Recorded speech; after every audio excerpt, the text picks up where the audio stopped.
விஜயின் அரசியல் பிரவேசம் என்பது அவர் அனைத்து மக்கள் பிரச்சனைகளிலும் கருத்துக்களை தெரிவித்து மக்கள் போராட்டங்களில் பங்கேற்றால் மட்டுமே அடுத்த 2 ஆண்டுகளில் அந்த களப்பணியில் முதன்மை இடத்தை பெற்று மக்கள் மத்தியில் இடம் பிடிக்க வேண்டும் என்றும் நீண்ட நெடிய கடுமையான போராட்டத்தில் ஈடுபட வேண்டியிருக்கும் அரசியலில் நடிகர் விஜய் என்ற கருத்தை மூத்த பத்திரிகையாளர் ஐயநாதன் முன்மொழிந்திருக்கிறார். இதே போலவே அரசியல் விமர்சகர் கலை தெரிவித்த கருத்துக்களும் விஜய் அரசியலில் வெற்றி பெறுவது அது கேக் வாக் அல்ல, அது ஒரு முட்கள் நிறைந்த பாதை, அதில் எவ்வாறு வெற்றி பெறப் போகிறார் என்பது பொறுத்திருந்துதான் பார்க்க வேண்டும். அதற்கு இன்னும் 2 ஆண்டுகள் கால அவகாசம் இருக்கிறது என்ற கருத்தையும் அவர் கூறியிருக்கிறார். தமிழக வெற்றி கழகம் என்ற பெயரில் தமிழகத்தில் மீண்டும் ஒரு கழகம் தற்போது தொடங்கப்பட்டிருக்கிறது. இந்த வெற்றி கழகங்களின் ஆட்சி தமிழகத்தில் அதிமுக, திமுக, தேமுதிக என தொடர்ந்து இதே போன்ற கழகங்களில் 4வதாக ஒரு கழகம் இப்போது உருவாகி இருக்கிறது.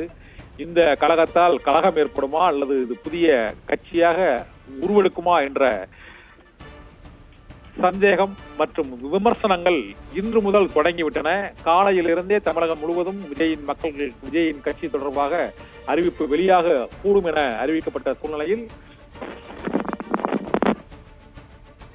தமிழக வெற்றி கழகம் என்ற பெயரில் அதன் தலைவர் விஜயின் பெயரில் புதிய அறிக்கை வெளியிடப்பட்டு 3 பக்க அறிக்கை வெளியிடப்பட்டு அவரது கட்சியின் நோக்கம் மற்றும் அரசியலில் இறங்கியதற்கான காரணம், பிறப்புக்கும் எல்லா உயிருக்கும், பிறப்பால் அனைவரும் சமம் என்ற டேக்லைனை கொள்கை முழக்கத்தை முன்வைத்து அந்த லெட்டர் பேடில் அறிக்கை வெளியிடப்பட்டிருக்கிறது.